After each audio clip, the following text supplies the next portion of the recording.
Okay, welcome. This is the next in the series of guest expert interviews. And this was specifically inspired by the Brave Healers book writing mastermind program, which is a brand new 2019 beta program that I'm running. And my guest today is Meredith Maslich from Possibilities Publishing Company. You guys, so first of all, welcome Meredith, and I'm honored to have you here today. Thank you. It's really exciting to be here. I wanted to tell you guys that in the last year, going through this journey with Meredith and Possibilities has been really, really amazing. And I thought I would just share that story with you guys a little bit so that you understand, how Meredith is even here today helping me out with this. And I need to ask you a couple questions about the parts of the story that I actually don't know. And I wanted this actually for my own personal reasons too. But back in the beginning of the year of 2018, I believe that's when it was, might have been before that. But I got an email from, I think it was one of your helpers. Do you remember who that was? Yes, it was Kimberly Shore. Kimberly, okay. So I get this email from Kimberly from Possibilities Publishing, and it says, "Hey, we really like this article that you wrote." And I think it was this is the other piece that I don't know. Was it? Do you remember if it was the Mind Body Green article, if it was another one? I'm not sure actually. Okay.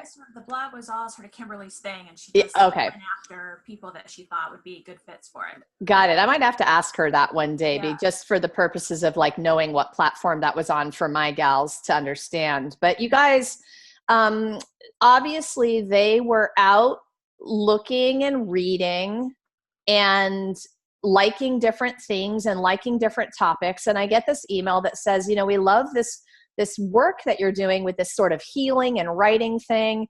And would you come and be an interview for our own blog, for the Possibilities blog?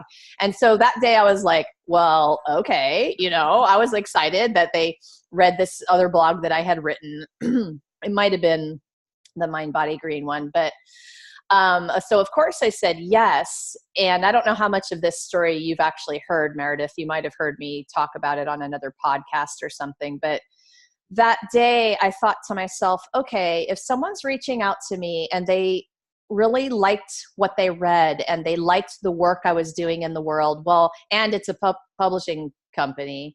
Mm-hmm. Well, what is keeping me from saying, hey, do you want to take a look at my book that I'm writing? And I happened to be writing that book.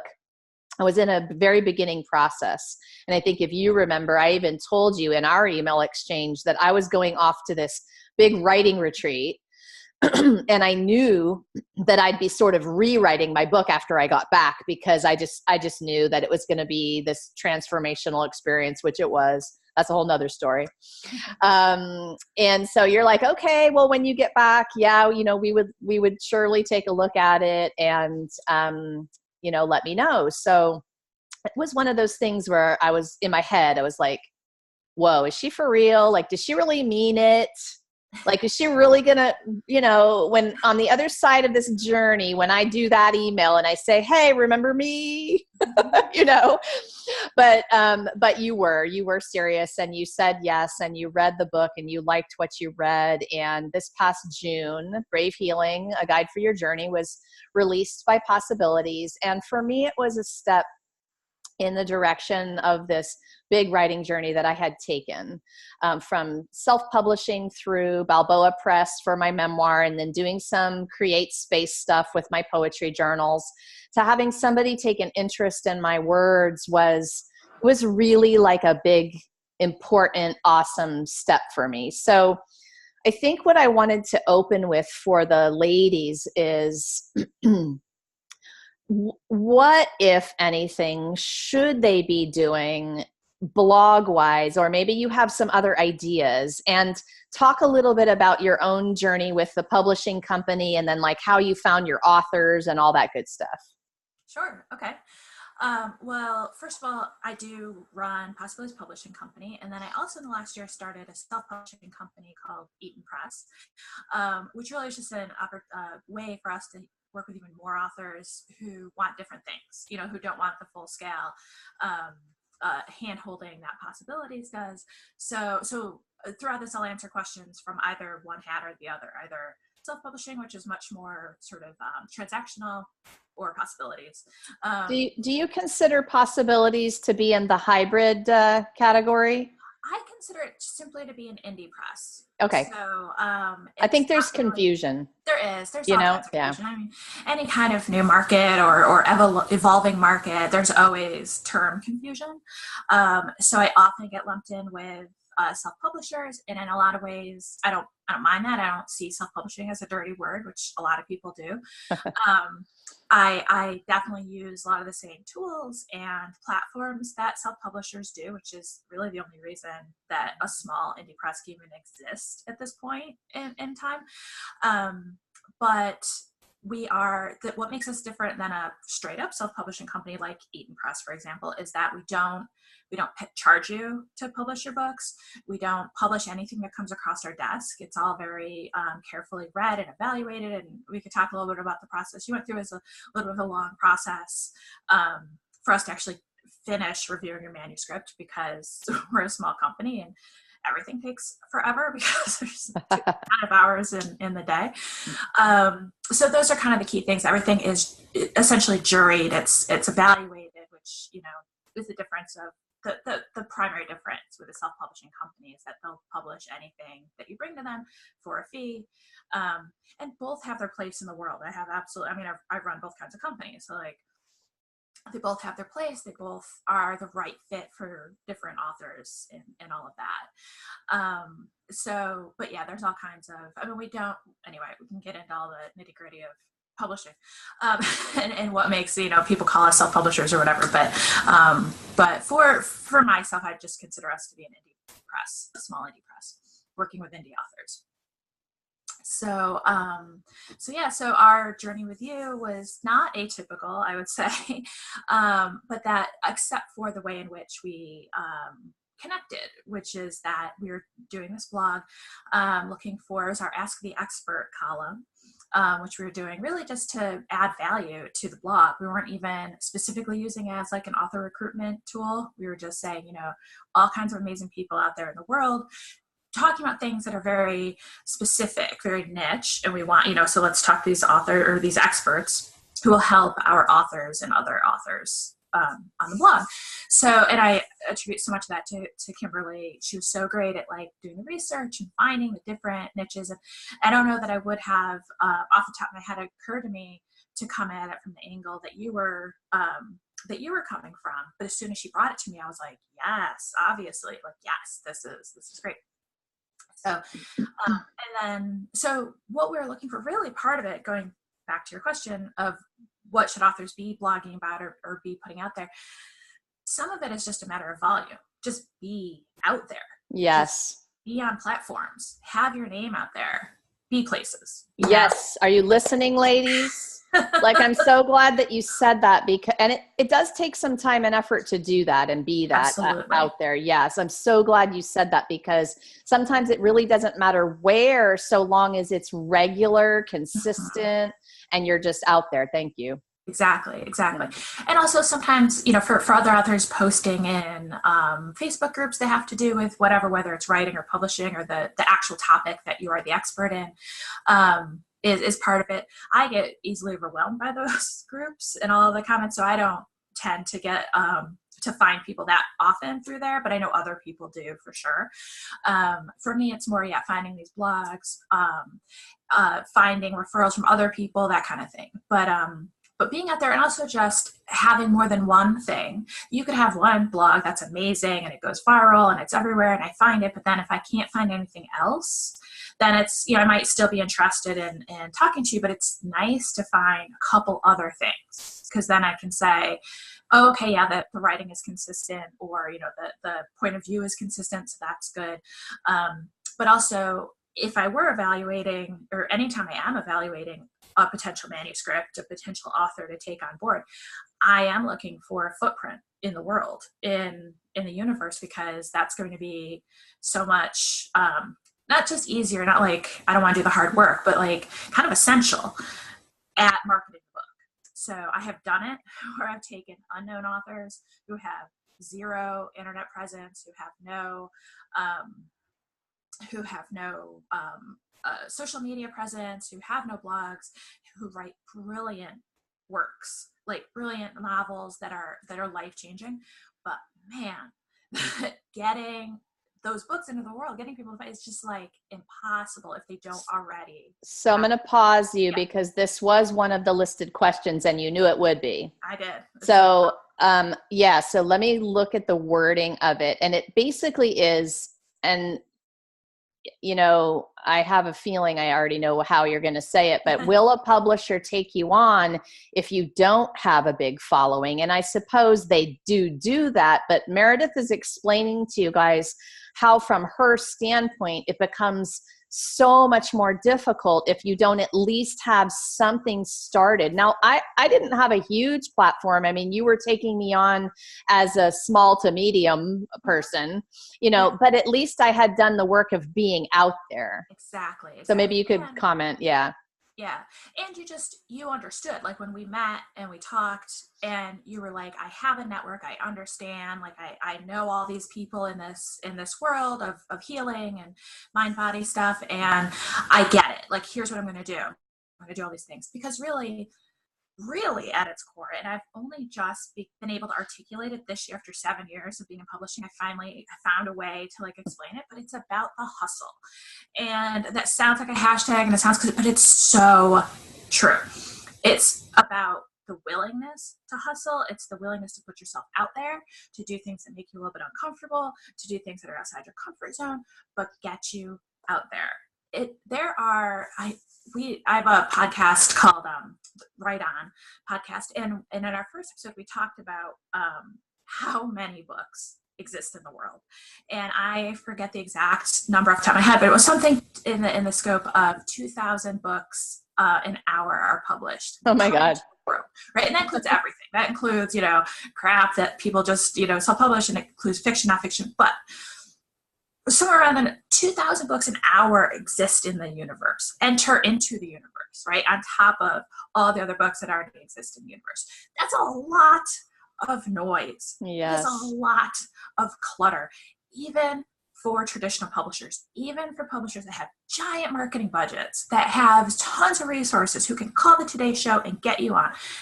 They are struggling to get above this pile of stuff that fills Amazon, that fills the internet, that fills Facebook.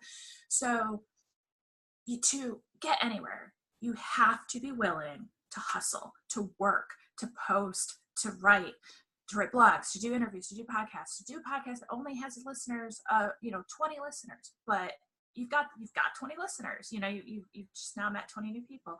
Plus you have this thing that now exists that you can use again. That's really what it comes down to.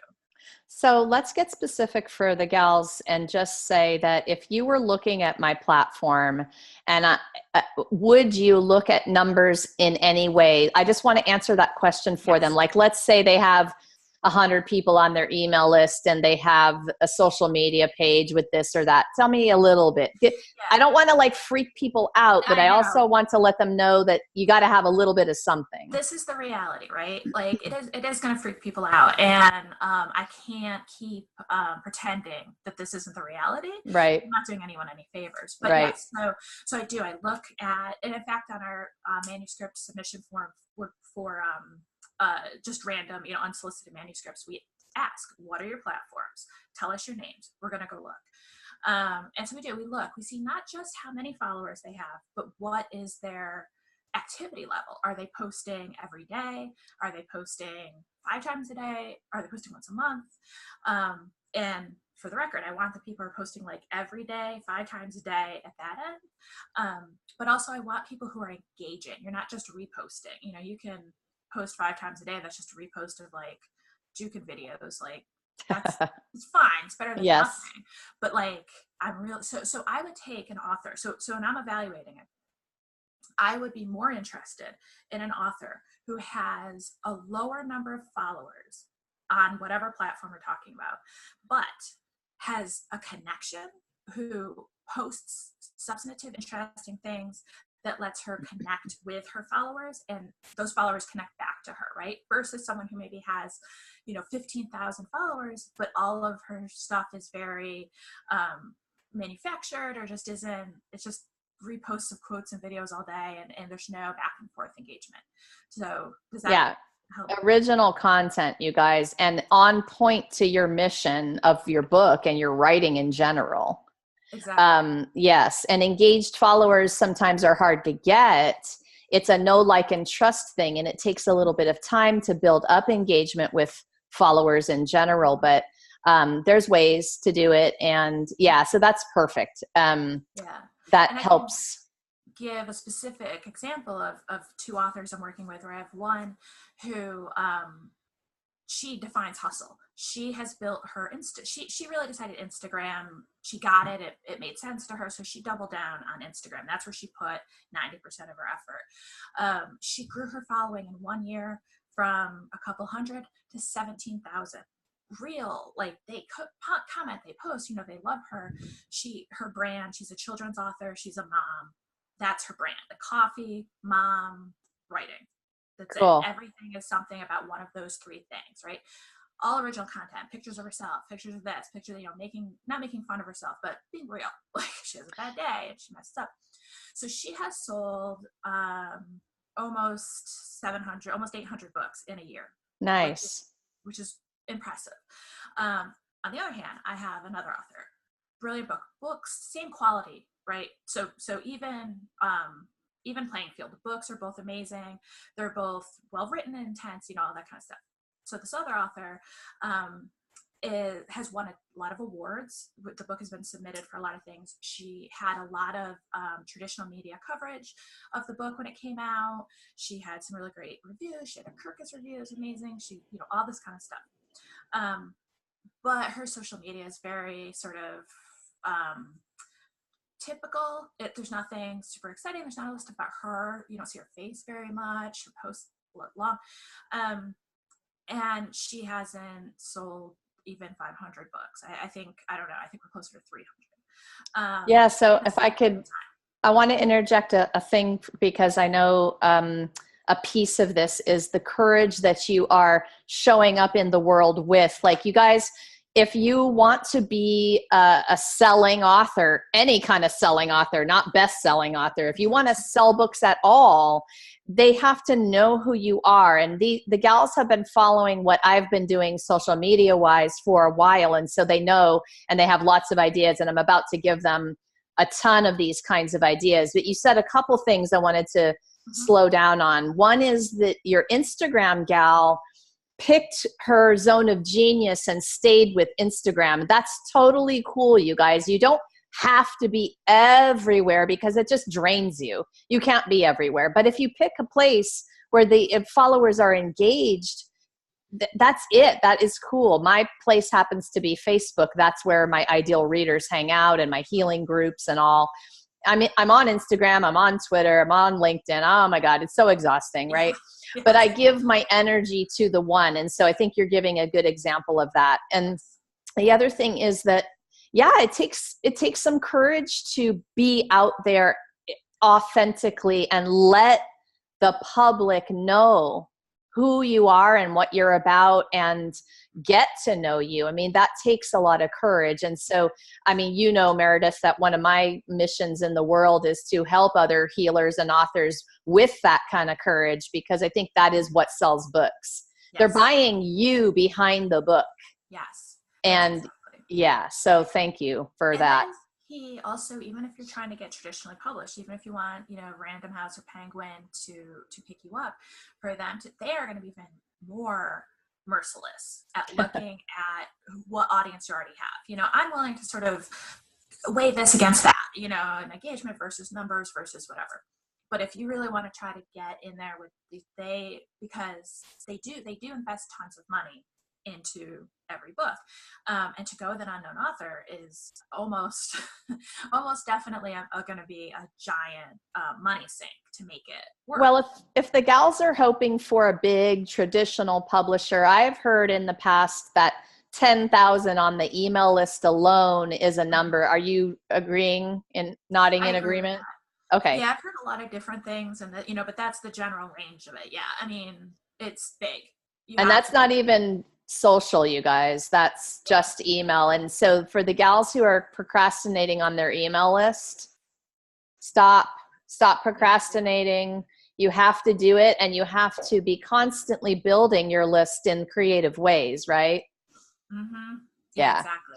Yeah, and for example, the one I was just talking about with Instagram, she has now sort of started to move beyond, because she recognizes you can't just ride one thing forever.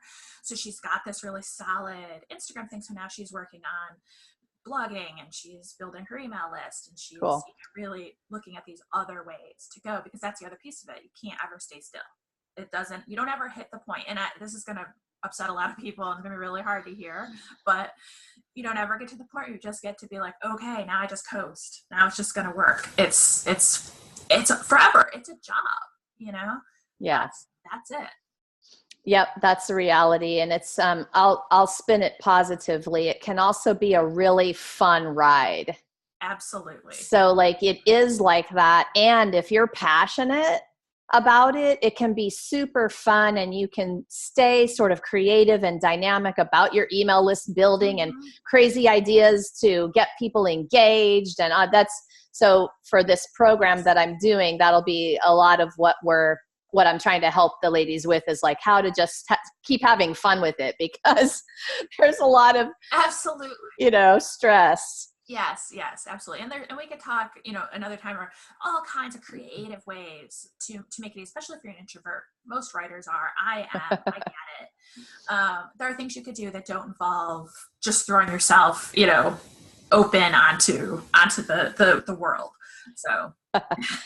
Okay, so let me go to the top of the list of questions, and these were asked in the group page for you. But do you have any tips for reaching out to experts or influencers when an author is researching their book and or wants blurbs or back cover blurbs? Any tips?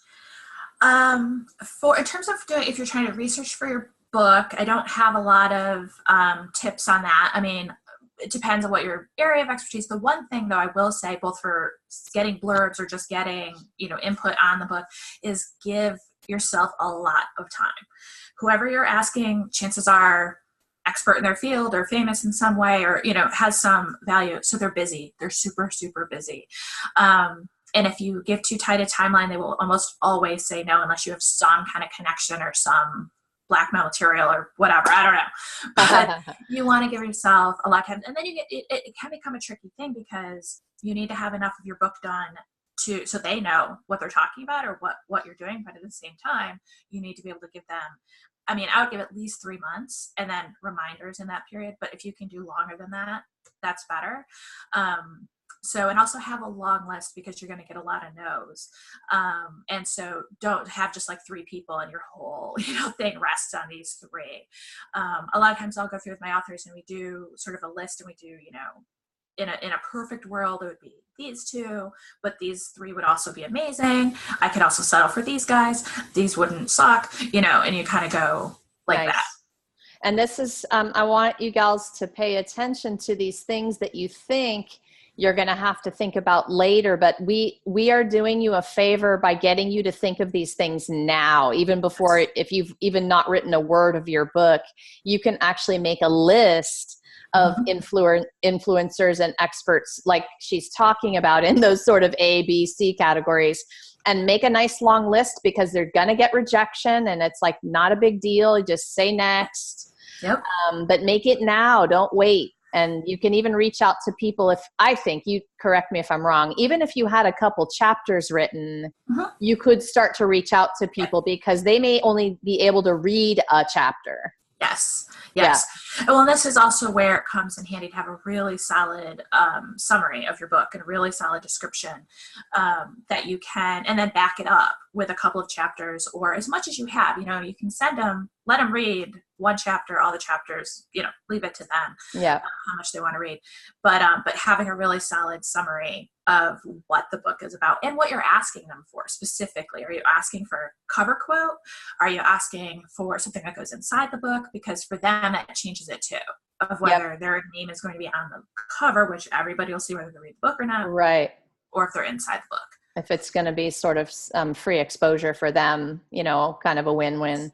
Yeah. The other piece of it too with that is really think hard about this, like LinkedIn connections idea. Who do you know who might know them? Or who do you know who might know someone who knows them, who knows someone who knows, anything, even if it's your, college roommate who you haven't spoken to in 10 years, but your Facebook friends, do it. Yep. Ask. Yes. Agreed. Definitely. You never know unless you ask. Exactly. Okay. So another question's a little separate type of question. Mm-hmm. You and your publisher have a little bit different vision for the book, and that might be a little uncomfortable. Can you comment about that dynamic? Yeah, that happens. And it is uncomfortable. So, as much as possible, I try, and I'm not always successful, to get as much of that out, be as explicit as possible in the beginning stages to some extent before you even sign the contract, just to Definitely. But stuff changes, things evolve, especially if the book's not written yet when you sign the contract, and stuff happens. And after that, it's just sort of, and different publishers are different. So I definitely come at it with a partnership approach, where my author's views have as much weight as mine most of the time, unless it's something that's just like a technical, this is how publishing works, this is how it has to be, or your book that won't exist, that kind of thing. But if it's a marketing dispute, if it's the tone you want around the marketing, that kind of stuff, I tend to often defer to the authors, because it is their book, it is their baby, as long as it's not going to utterly subvert what we're trying to do. But from my point of view, I'm a publisher, I do have to make money to stay in existence. I need to make back the investments that I put into these books, and so that's my angle. And so if there's any way in which I can do it and the author's happy, that's good. Sometimes not everybody's happy all the time. That's sometimes life. But also from the author side, I've had times when I've had these conflicts where the author will just dig in almost because I think there is a lot of like a atmosphere around authors, and that publishers and editors try to take your book from you, and that's like when you sell your book to a traditional publisher, you are literally selling your book, and you don't have a lot of say over what happens after the print. We don't do that. We don't buy the book. We just agree to publish it. We share royalties, that kind of thing. So which is where I give the author a lot more to think. So I think some authors come at it, even with what I think is very non-threatening publisher like myself, with a little bit of a chip of it's my book, and you're not gonna take it, you're not gonna ruin it, that kind of thing. So from the author point of view, I would say try to be open, try to be open to new ideas, try to understand that your publisher has experience, that they have published, we've published out of 18 books at this point in 7 years. We have not published a lot of books, which, teaches us a lot of stuff. So a lot of times when there's a conflict, it's usually my experience of 7 years of publishing versus an author with their first book and all of the ideas and hopes and dreams and emotion that comes to it. This actually is really, talk a lot about the transition that happens when your book is done and you market it, whether you're self-publishing or working with, that you cross you cross a threshold, and your book is now a product. It is now in the market. It's not your baby anymore. It's not this thing that you sit with your computer and it's just a special thing. And so you do have to start looking at it as a product, as a business, as you are now a professional. And so there are times you're going to have to do stuff you don't like, and you're going to have to hear stuff you don't like, and to try to balance out the emotion with just a certain amount of this is what it is. This is the professional, thing we have to do. That's good. Those are really, really good tips. All perfect. And what was up in me with all of that is that, the person that that takes you on for that book baby, hopefully you've got a trust thing going from the beginning before you even sign the contract. And it really is, it's like making a new friend. You don't know them all the way right away. Right. And, over time you develop either a better friendship or you decide it wasn't a good one to have, but that's also part of life too. Yes. It is. It's exactly.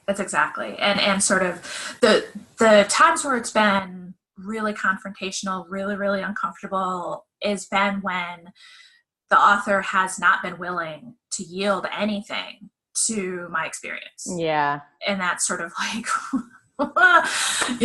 no collaboration or compromise energy there makes for a tough. It does. It's unpleasant for everybody, Yeah. So. Yeah. Okay, so you mentioned editors, and that was the next question, and I'll tell my story real quick and then let you pipe in. The question was, how can we go about finding a really good editor? And of course, word of mouth is great, recommendation.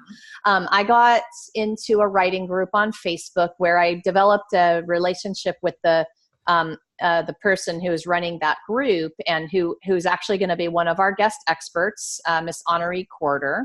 And she really is all about the business of the book. So I love that you mentioned that too. Anyway, got to know those people, got to know her, developed a relationship. And then I went in there one day and said, hey, you guys, looking for an editor recommendation. And she personally recommended the gal who edited my book, Tammy Metzler. And you said to me when I came into our relationship together, I told you, I said, I have somebody who's going to edit the book. Does that matter to you?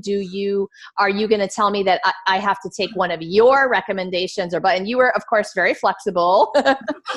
And you're like, as long as it's professionally edited, we're good. We're going to do that read over, of course, at that point anyway. So I loved her, and here's why.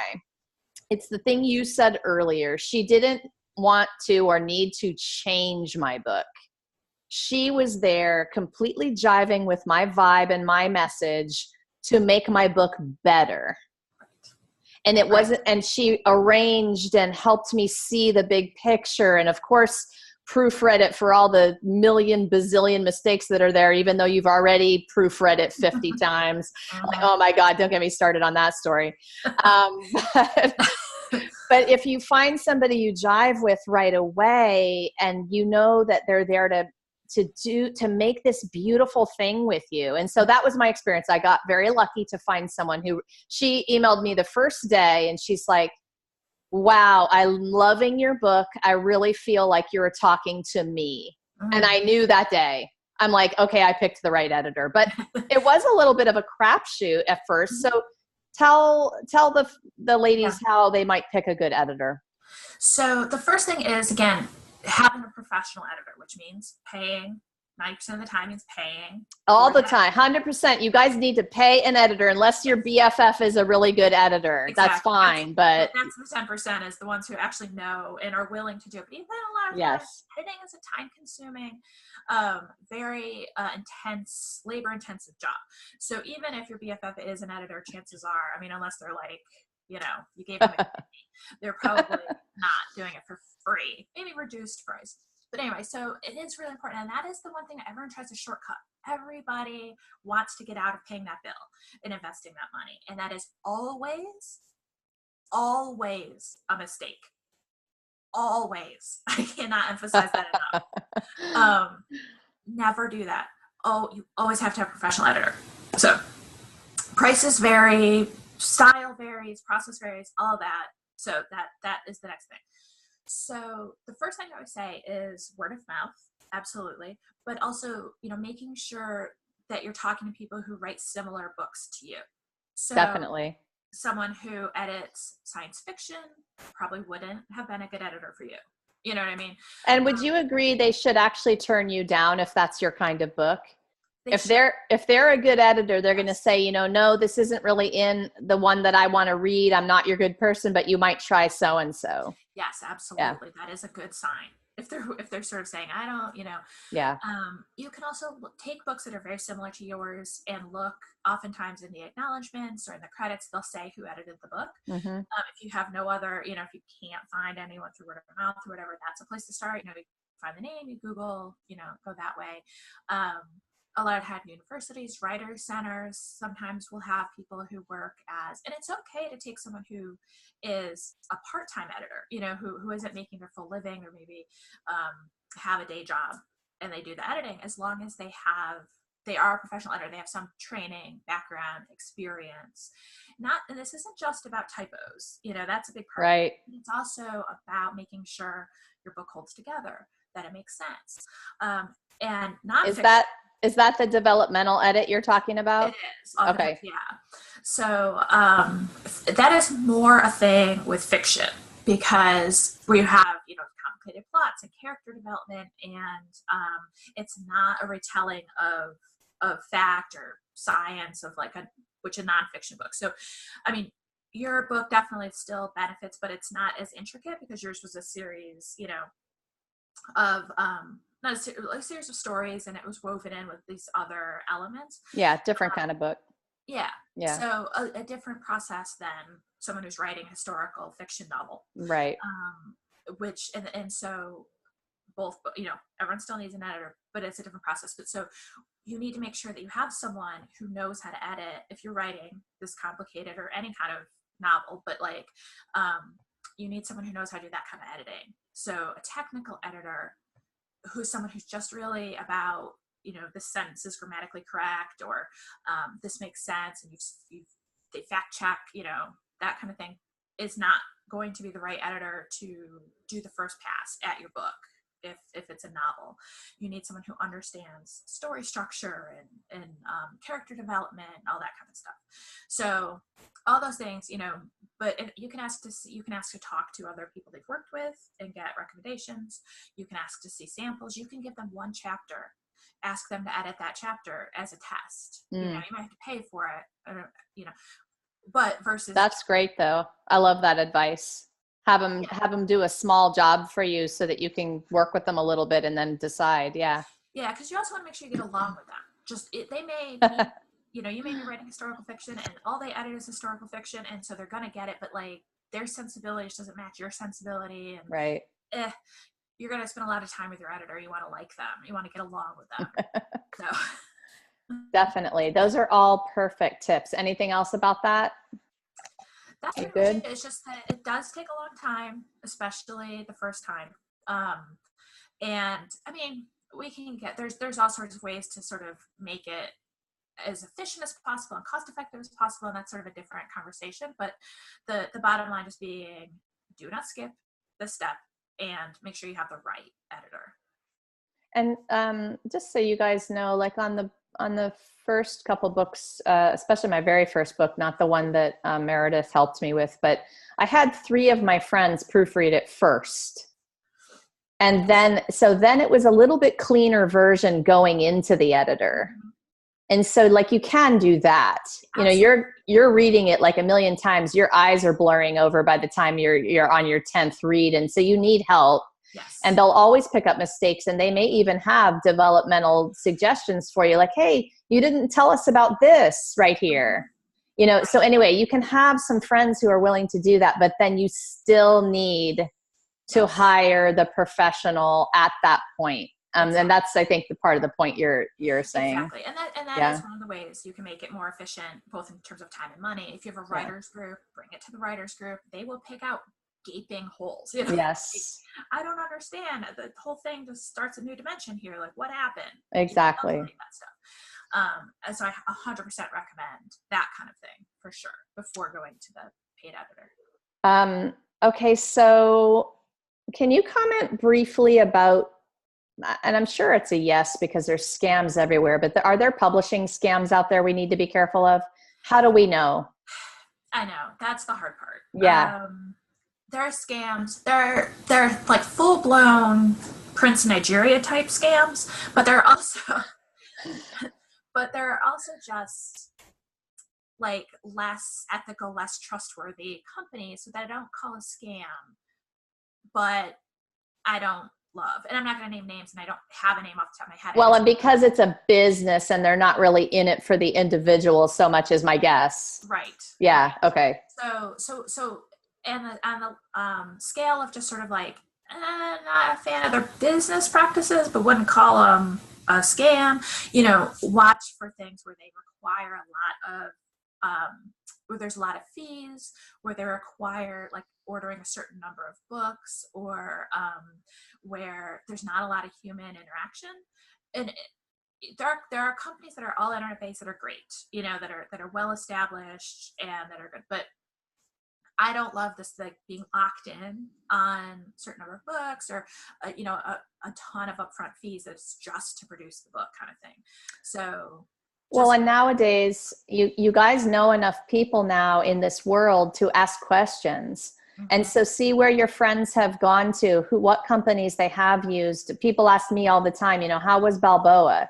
They want my opinion because they're thinking about doing that route, and I can give it to them, Mm-hmm. So ask your friends, find out, don't just sign up with a place without really talking to someone. And I think all of those ways that you said to kind of think about it are going to help that question. Anything else on that? That's it. I mean, just be careful. If you're getting an email, I get a lot of that email, like, hey, and not just with editors or publishers, but marketing people. That's where way more like full blown scams. Yeah. Marketing the book. Yeah.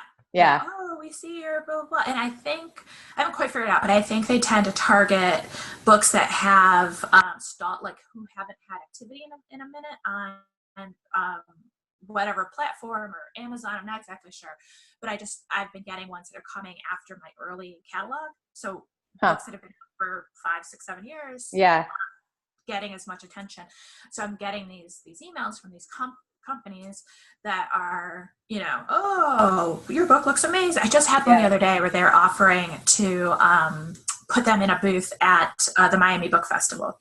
It was 4 days. The Miami Book Festival, legit. That it's awesome. Right. This came 4 days before the festival. The festival sold out. Mm. It is not the kind of festival that you just buy a booth. Right. Right.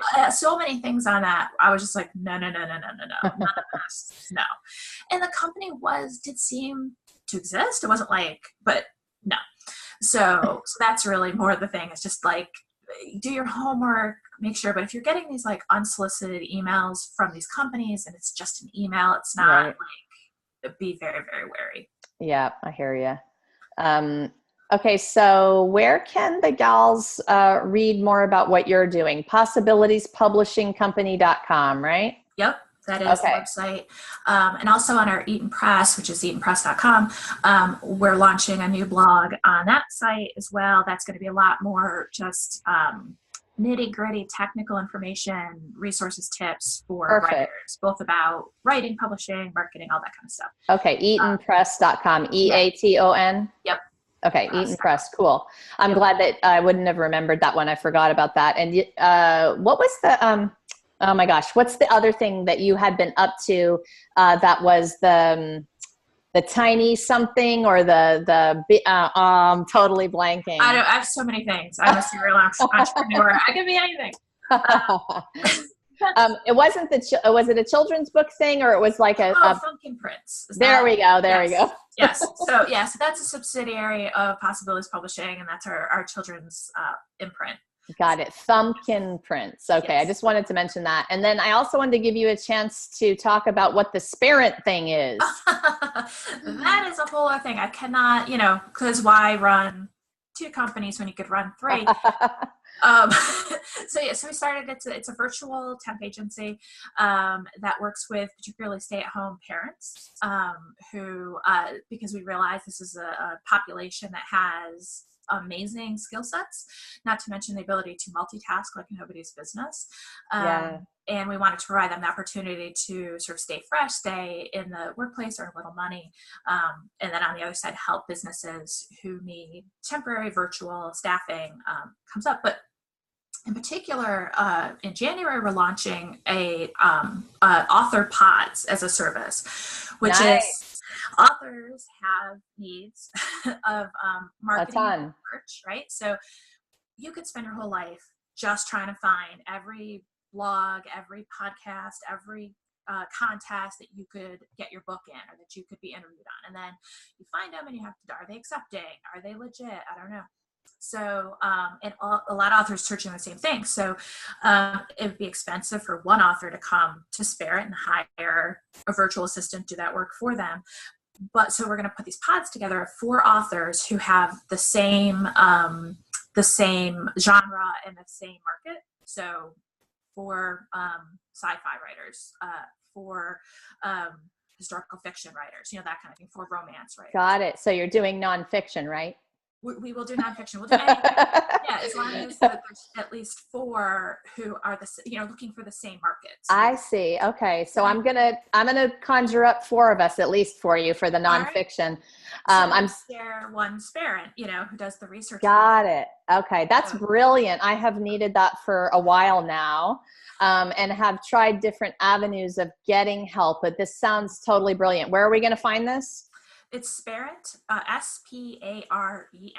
So it's spareparent.co. Okay, cool.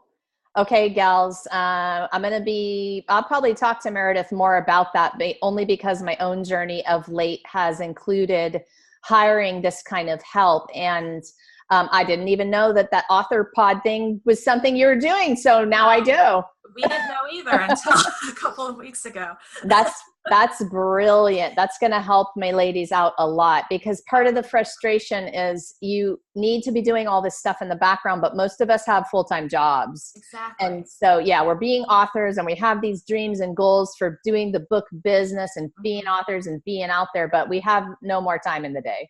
Right. Right. Yeah. We want to help that. So with my background in writing and authors management, it just was like, oh, duh. That's a no-brainer. Yes. And fantastic. It Jennifer says, love that too in the chat. Yes. I'm glad. We're really excited about it. We think it's going to be, we really like being able to help people. I think me and Jennifer are going to be part of the pod. I'm going to at least get 2 more. Yes. Yeah. Awesome. Fantastic. You could be our first pod. It's not even on the website yet. Oh, wow. Okay. Cool. Yeah. Cool. Okay. So, this question, I think I already know the answer to, but I'm going to see what you say. So should a first book be a certain amount of words? No, I'm not a fan of that. I mean, You'll find someone who always has a definitive opinion on anything. But I will say this, though. There is something we said, I've had this experience on the Eaton Press side of authors being surprised and then kind of like disappointed when their books are very thin. Yeah. Which didn't occur to me to warn them their books were going to be thin, because I figured, what you've written. Yes. That's a really good point. I'm glad you're bringing it up. It happened to me on my very first book, except for it wasn't like a downer for me. It's just that I knew how many words I wrote.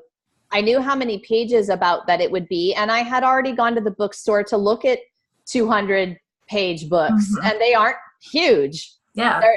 And so I'm going to spin this positive for you gals, because all of you are going to worry about this. Like, you think that if it's not a certain thickness, it's no good. This is coming from inside of you. You can have a brilliant small read that changes the world, you guys. Like my book. No, I'm teasing. Like, that's how I feel. Like this, I needed to get out the message and the tools in a certain amount of words. And when it was finished for me. Yeah. So don't get all hooked up in the words, but this came from one of my gals, Meredith, and she has a lot. And so her issue is going to be the other end of the spectrum. Too long. Yes. Okay. So what do you think about that end? There are some things to consider at the other end of being too long. One of them is the longer the book, the more expensive it is to produce it. That's a good point. Not a small point, Yes. It can be significant. So because what you can charge for the book is going to top out at a certain point. Okay. And so if your cost of producing it keeps rising, but also the cost of editing it is going to be more, the cost of stocking it, shipping it, all those things are definitely things to consider. Are there numbers you can give us? Like, I only have my personal experience. Like, where would I have had to be for the expense to go up?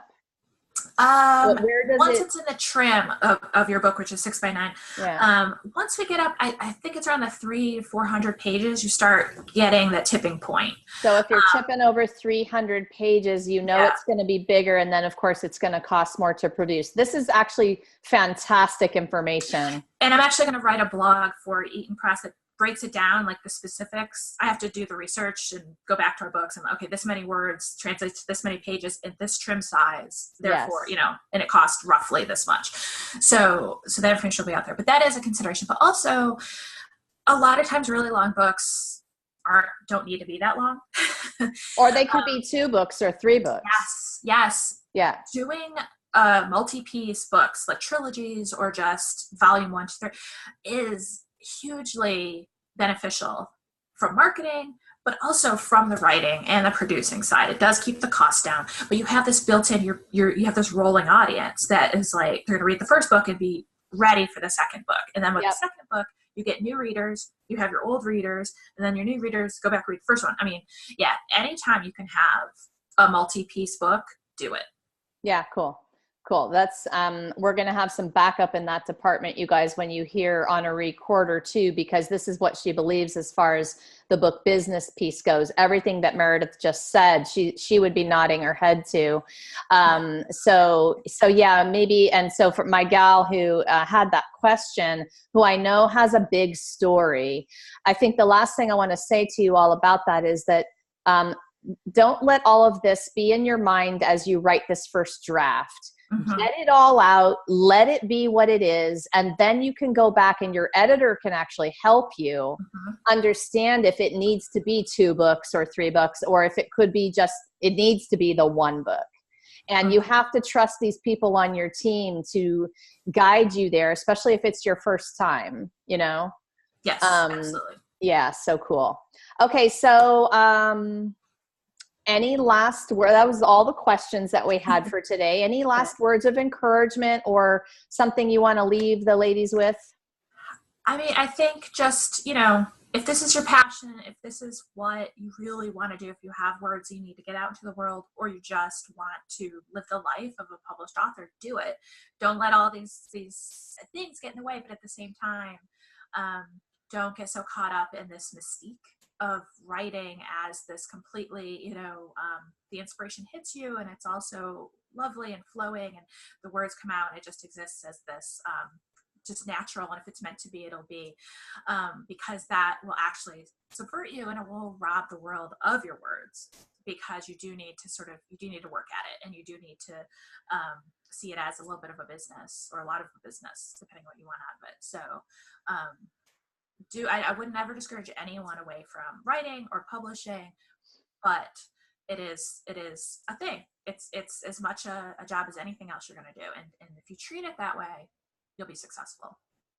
And so I'm going to I'll ask you, I'll put a little bookmark, no pun intended here, and just say later when the ladies are inside of their 10 month, probably needs to be a 10-month. It's a 10-week program.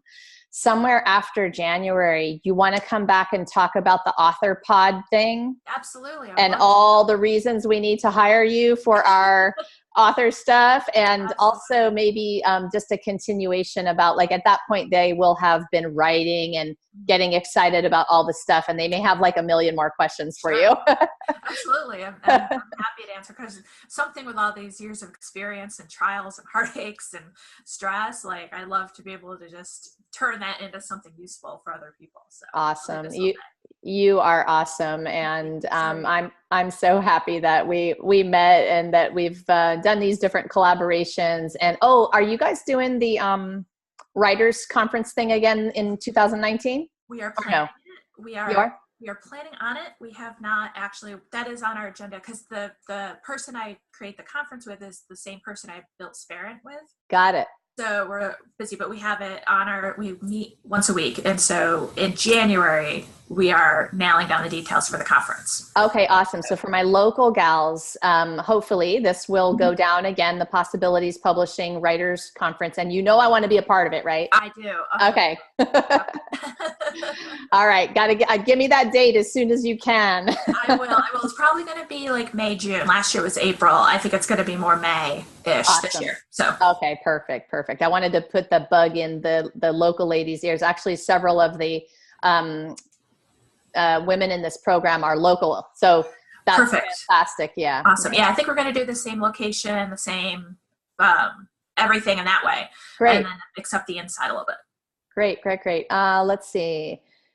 Yeah, Jennifer, this is for basically any writer, already a writer, wannabe writer, you want to come and learn things. Yeah, right? It's for all those people. Yeah, absolutely. It really focuses on that sort of what happens after you've finished writing. But I mean, you can, if you haven't published yet, if you're just it's good to know. It's like we say, you don't want to wait till last minute to learn these things. So it's a lot of workshops and stuff about how to overcome the fear, the hesitancy, that kind of stuff. But also just some legit marketing information, production information, that kind of stuff to help. Really, the goal is to help writers become authors, become business people, go from the art to the business. Nice. Side of it, so. Perfect. I can't wait. That's going to be great. Awesome. Okay. Thank you so much, Meredith. I hope you have a fantastic weekend. Happy holiday. And of course, this is going to go out to the ladies right away. And then just remember that it's actually going to go out to a much bigger audience as part of my resource library. So don't be surprised if you have some more questions or website hits coming in later because that's all those. That's fine. I should mention that we are closed to submissions for the moment, just so if someone goes to the website looking for that form I talked about, it is off for now. Okay. Because we just got too far behind. It was not fair. So yes, people submit when we couldn't read them. That's good to put in there, but go anyway, you guys, because there's so much great information on the site. And obviously you can hear and see from Meredith that she is a wealth of information and experience in the writing world. So you're going to want to peruse it. Plus the blog, and then Parent.co, go visit that one. And Eaton Press is also on the Possibilities site. It's on its own site. There's a link buried in there, but it's okay. And then Eaton Press, its own company.